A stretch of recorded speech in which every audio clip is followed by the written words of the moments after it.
If it's summertime, you're sure to find many Minnesotans at some of our state's 12,000 lakes. But for years, experts have warned that many of our habits are scarring these precious parts of summer.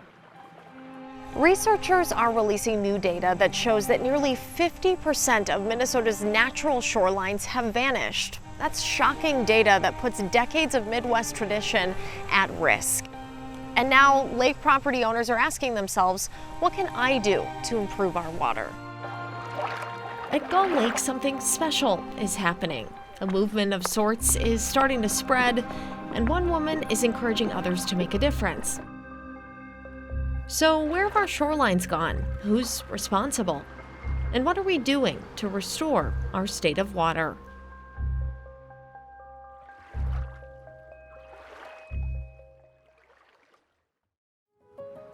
Scientists at the Minnesota DNR have been studying our lake shores for decades. Through local government regulations and community outreach, state conservationists have worked hard to maintain our water's natural state.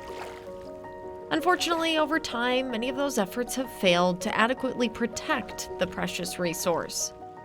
Our once lush and wild habitats along the coast of Minnesota's lakes have been sliced in half. In their place, perfectly manicured lawns, manufactured beaches, and foliage covered in pesticides. What's causing that is some homeowners bringing their lawn down to the lake philosophy or their suburban view of what is a beautiful property and bringing it up north or bringing it to their lake and changing the character of that shoreline. And they probably haven't heard yet, that there's consequences of that kind of aesthetic. The DNR says a mowed shoreline allows up to 9 times more pollutants to run off than a natural one. Harmful chemicals like phosphorus and nitrogen easily bleed into the water, and those chemicals boost weed growth and cut water clarity. And that's a really challenging pollution to get your fingers around and address because it doesn't come at the end of a pipe. It comes from land, that's broadly distributed near the lake shore and up in the lake's watershed. While it may not sound like a big deal, the chemical impact is far-reaching. A mowed shoreline is estimated to produce 1/5 of a pound of phosphorus per summer. But that can result in 100 pounds of algae in the water. Not only does the stripping of our shores allow pollutants to accumulate, but it also fragments it, making it vulnerable to extreme weather and increased erosion, causing property and wildlife to slowly disappear. Down to the lake has very small roots. It doesn't hold the soil. So you're going to get erosion on the shoreline. And then you start to see what happened to the butterflies, what happened to the loons. Why don't I have fish underneath my dock anymore? And those are the kinds of consequences that people see. Alongside the state, people and nonprofits have been working to educate and usher homeowners into a more sustainable culture of landscaping. And this is a role where lake associations are uniquely positioned, right? Because they're the neighbors and they're on site and they can start to support this change, this cultural change, this change in imagination in a way that government can't really do it.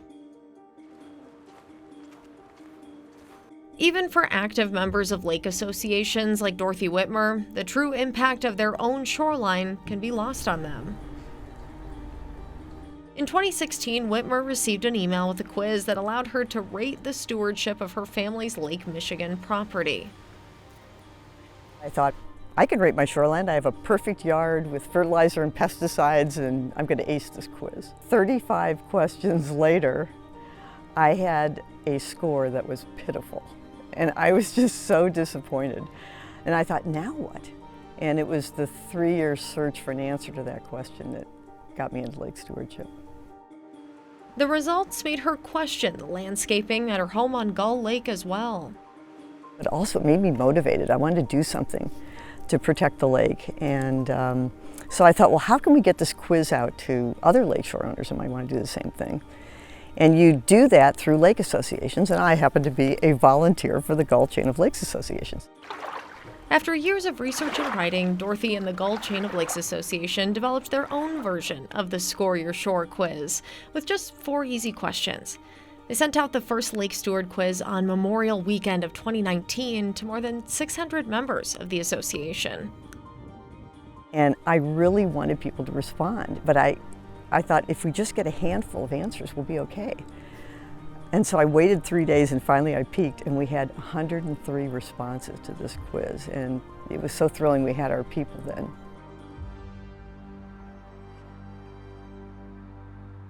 Soon after, Whitmer and the other members of GCOLA began the official Lake Steward program, and they started recognizing those who scored well on the quiz. They celebrate owners with high scores by gifting them a sign that displays their participation in the program. Oh, that's great. We write them a full letter, we congratulate them on what they've done well, and we assemble the family and we give them the award, and it's just a thrilling time. The sign acts as a trophy for the work the property owners do to keep their own piece of lake natural. For some, it's a small act of rebellion against problematic suburban aesthetics, helping challenge the perception of what some might see as an unkempt lawn. And so when they get the award, there's so much gratitude there because they're being validated in what they know is right. And so their Lake Steward sign goes up on their property, and then all their neighbors start saying, well, what's this award and how can I get this award too? When quiz participants score poorly, Dorothy and her team provide resources and offer to work with property owners on their shorelines. They share suggestions that would help them properly restore their land while reaching the title of Lake Steward. And then when people get the award, it changes them. Even if they have natural lakeshore, they start thinking, well, I'm a protector of the lake, you know? I've got this award, and it just makes them more responsible and a bigger part of things. And the program is working. The dog has to be in the middle. The group has received 500 responses to the quiz over 4 years. They have 94 Lake Steward Award winners, restoring 3.3 miles of undeveloped natural shoreline on Gull Lake. The association and the DNR believe they have prevented about 1.5 tons of algae from entering the water since the program's inception. While the accomplishments are impressive, experts say we still have a ways to go in protecting our lake quality. Researchers from the Minnesota DNR think to achieve a reasonably protected shoreline, nearly 75% must be restored to its natural state. A heavy lift for lake associations, including Gull, as just 30% is currently undeveloped. A clear challenge, but one that remains a top priority for those willing to work for it. I do feel we have to make it happen here. We've got everything going for us. And the message is so simple: do less, save money. So I really want to make it happen here. So how do you restore your shore? Well, the Lake Steward program has an easy 5-step suggestion list to help you get started. The first thing on the list is to create a buffer zone. So stop mowing all the way down to the lake to create a buffer zone like this. It's an area from the waterline up towards the property that allows native grasses, trees, shrubs, and flowers to flourish in their wild state. The native plants not only stabilize and strengthen the shores, but they act as a barrier to harmful chemical runoff. A recommended buffer zone extends 25 feet from a shoreline. The second thing you can do is maintain your septic systems. Minnesota Lakes and Rivers advocates suggest scheduling septic system maintenance every 1 to 3 years.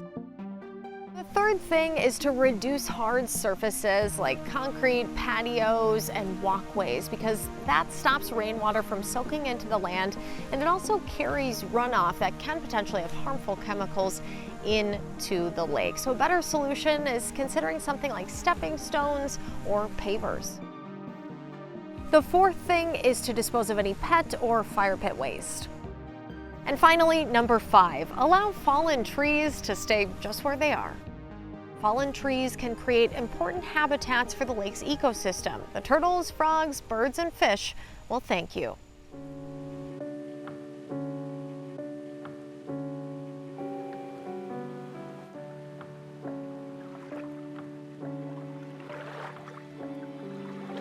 People on the lake care about water quality.